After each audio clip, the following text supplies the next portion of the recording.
వి gold trusted gold buyers తాకట్టులో ఉన్న మీ బంగారాన్ని విడిపించి ఈ రోజు ఉన్న మార్కెట్ ధరకే కొనబడును. ఇప్పుడే కాల్ చేయండి. తమిళనాట తలపతి విజయ్కి విపరీతమైన క్రేజ్ ఉంది.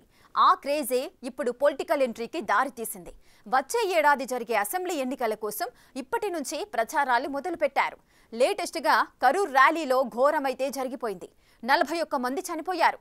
ఇందుకు మీరంటే మీరే కారణమని డీఎంకే ప్రభుత్వం, టీవీకే పార్టీల మధ్య డైలాగ్ వార్ నడుస్తోంది.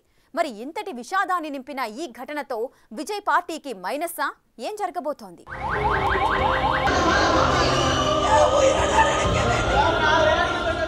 కరూర్లో ఘోరం జరిగింది.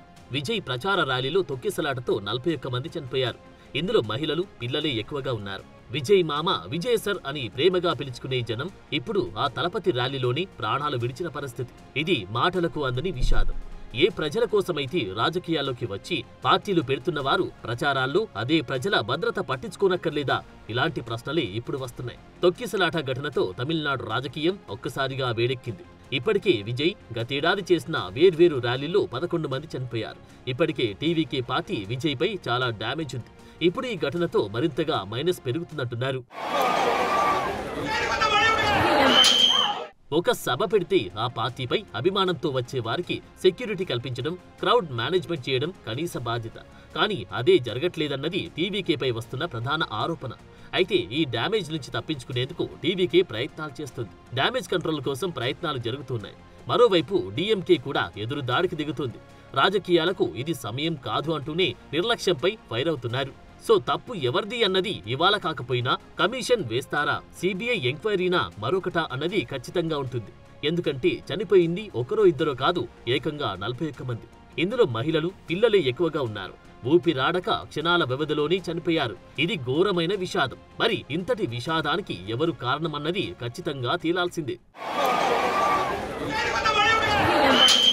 దర్యాప్తులో ఏం తేలుతుంది, ఎవరిని బాధ్యులు చేస్తారు అన్న విషయం చుట్టూనే తమిళ రాజకీయం తిరగడం ఖాయంగా కనిపిస్తుంది. టీవీకే పార్టీని కార్నర్ చేయాలని చూస్తున్న డీఎంకే ఈ ఎపిసోడ్ను గట్టిగా వాడుకునే అవకాశం ఉంది. వచ్చే అసెంబ్లీ ఎన్నికల్లో డీఎంకేకు ధీటుగా ఎదుగుతున్న విజయ్ పార్టీ కూడా ఇది తమ తప్పు కాదు, ప్రభుత్వానిదే అన్నది హైలైట్ అయ్యేలా చూసుకుంటుంది. సో బ్లేమ్ గేమ్ అయితే షురువైంది. ఇది వచ్చే ఎన్నికల్లో ఏ పార్టీపై ఎలాంటి ఇంపాక్ట్ చూపుతుందన్నది కీలకంగా మారుతుంది. చనిపోయిన వారి కుటుంబాలకు 20 లక్షల చొప్పున విజయ్ ఎక్స్గ్రేషియా అయితే ప్రకటించారు. కానీ తొక్కిసలాట తర్వాత సైలెంట్ గా చెన్నై వెళ్లిపోవడం, ఆ తర్వాత బాధితులను పరామర్శించకపోవడం, ఇవన్నీ సోషల్ మీడియాలో షేమ్ అంటూ కామెంట్లకు దారితీసింది.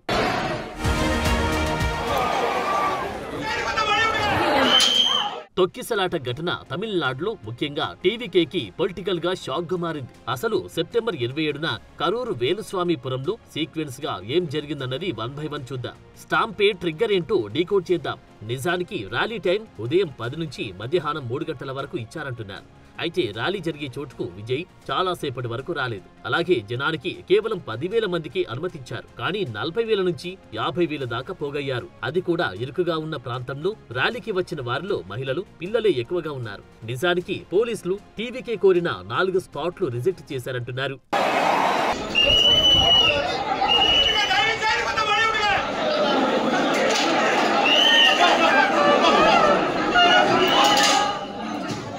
సాయంత్రం 4 గంటలకు వేలుస్వామిపురంలో ర్యాలీ దగ్గర క్రౌడ్ పెరిగింది. విజయ్ 7 గంటలు ఆలస్యంగా రావడంతో ఒక్కసారిగా తోపులాట జరిగింది. అందరూ ఆయన దగ్గరగా చూసేందుకు ఎగబడ్డారు. ఉదయం నుంచి విజయ్ కోసం వేచి చూసిన వారికి నీళ్లు లేకపోవడం, ఎండగా ఉండడం, వీటితో క్రౌడ్ ను తట్టుకోలేక మూర్ఛపోయారు. విజయ్ సభకు పోలీసులు 23 కండిషన్లు విధించినా టీవీకే ఉల్లంఘించిందని ఆరోపణలున్నాయి. సరిగ్గా 7 గంటల 45 నిమిషాల టైంలో తొక్కిసలాట జరిగింది. విజయ్ స్పీచ్ మధ్యలో ఆపేసి వెళ్లిపోయారు. చనిపోయిన వారిలో 17 మంది మహిళలు, 9 మంది పిల్లలున్నారు.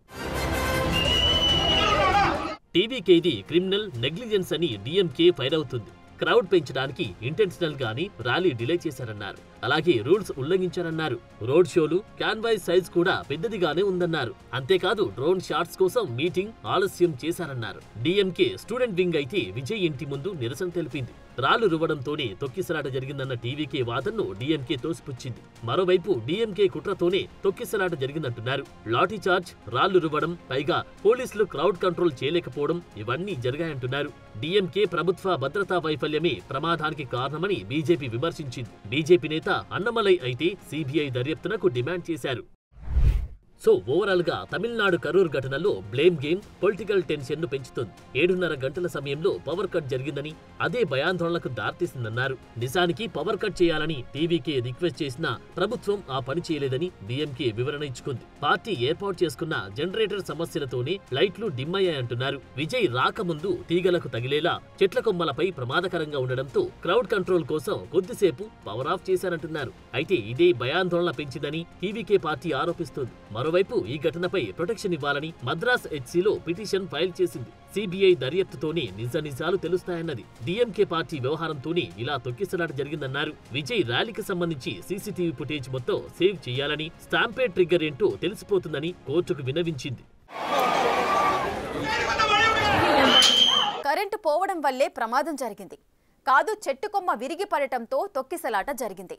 మీరే సెక్యూరిటీ ఏర్పాట్లు చేయలేదు, మీరే ఇరుకు రోడ్డులో ర్యాలీ పెట్టారు, మీరే కరెంటు తీసేశారు, మీ జనరేటరే పని చేయలేదు. ప్రమాదంపై ఇది 2 పార్టీల మధ్య వాదోపవాదాలు. రాజకీయాలకు తావు లేదంటూనే ప్రచార ర్యాలీ పెట్టుకున్న వారు నిర్లక్ష్యం ఎందుకు వహించారు? ఏం చేశారన్న పాయింట్ను డీఎంకే వినిపిస్తోంది. మరి ఈ మొత్తం ఎపిసోడ్ రాజకీయాలను షేక్ చేస్తుందా? పొలిటికల్ మైలేజ్ ఎవరికి తగ్గుతుంది? టీవీకే పార్టీని తలపతి విజయ్ 2024లో లాంచ్ చేశాడు. సెక్యులర్ సోషల్ జస్టిస్ ఐడియాలజీ ఆధారంగా పార్టీ ఉంటుందని ప్రకటించాడు. 2026 అసెంబ్లీ ఎన్నికల్లో పార్టీ తరఫున సీఎం క్యాండిడేట్గా బరిలో ఉన్నారు. ఈసారి తమిళనాడు రాజకీయం కొత్త వైబ్లో ఉంది. ఓవైపు అన్నాడీఎంకే లైసెన్స్తో టీవీకే పార్టీకి విజయ్కు చాలా క్రేజ్ వచ్చింది. డీఎంకేకు ప్రత్యామ్నాయం టీవీకే అన్న చర్చ తమిళ రాజకీయాల్లో నడుస్తోంది. ఫ్యాన్ బేస్ ఆధారంగా మాస్ మొబిలైజేషన్కు అవకాశమున్న లీడర్. అటు విజయ్ కూడా గత కొన్నాళ్లుగా డీఎంకే, బీజేపీను టార్గెట్ చేస్తూ పొలిటికల్గా భారీ పాపులారిటీ సంపాదించుకున్నాడు. సరిగ్గా ఒక్కో స్టెప్ ఎక్కుతున్న టైంలో కరూర్ తొక్కిసలాట ఒక్కసారిగా గేమ్ను షిఫ్ట్ చేసేలా మారిందా అంటే అవునన్న సమాధానాలే వినిపిస్తున్నాయి.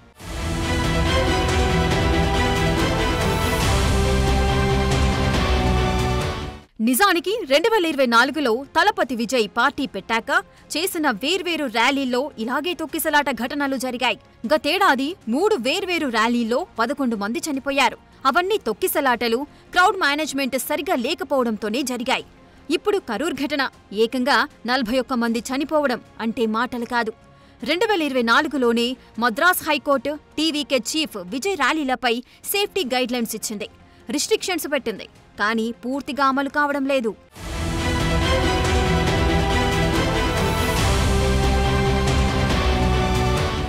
Vijay Thalapathy super star status కారణంగా క్రౌడ్ కంట్రోల్ కావట్లేదన్న వాదన వినిపిస్తోంది. అనుమతి ఇచ్చిన దానికంటే ఎక్కువ మంది వస్తుంటారు. Barricading, medical team, police arrangements లోపాలను టీవీకే చెబుతోంది. 2024 ఘటనల తర్వాత టీవీకే విజయ్ సభలు, ర్యాలీల్లో భద్రతా చర్యలు పెంచుకుందని చెప్పినా కరూర్లో మళ్లీ తీవ్ర విషాదం రిపీట్ అయింది. ఇది ఖచ్చితంగా మైనస్సే అంటున్నారు.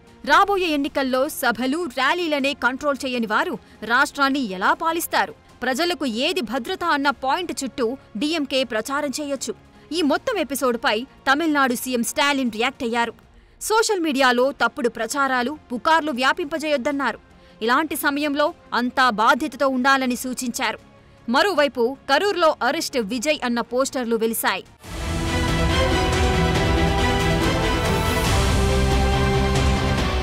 సినీ నటులపై, రాజకీయ నాయకులపై అభిమానముండొచ్చు, కానీ అది ప్రాణాల మీదకి తెచ్చుకునేలా ఉండొద్దు. ప్రాణమిపోయాక ఇంకెక్కడి అభిమానం? జీవితమే శూన్యం. ఇక ఇంటి పెద్ద చనిపోతే మిగతా కుటుంబ సభ్యులు రోడ్డుపాలవుతారు. అప్పటికప్పుడు సంతాప ప్రకటనలు, పరామర్శలు, ఆ తర్వాత షరామామూలే. 1-2 రోజుల్లోనే అంతా మర్చిపోతారు. కానీ జీవితాన్ని పణంగా పెట్టి ఇలాంటి ర్యాలీలు, సభల్లోకి వెళ్లే జనం ఆలోచించుకోవాలి. అదే సమయంలో రాజకీయ పార్టీలు కూడా బాధ్యత తీసుకోవాలి.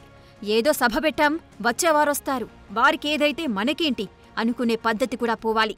మరి ఈ ఘటనతో తమిళనాడులో మున్ముందు పొలిటికల్ సభలు ఎలా ఉంటాయన్నది క్వశ్చన్ మార్కుగా మారుతోంది. అసలే అసెంబ్లీ ఎన్నికలకు టైం దగ్గర పడుతోంది. ప్రచారాలు పెద్ద ఎత్తున జరగాల్సిన ఇలాంటి టైంలో తొక్కిసలాటతో సభలు, ర్యాలీలపై ఎలాంటి ఎఫెక్ట్ ఉంటుందో చూడాలి. మరోవైపు ఈ ఘటనను డీఎంకే పొలిటికల్గా వాడుతుందా లేక టీవీకేకు మైనస్ అవుతుందా అన్నది చూడాలి.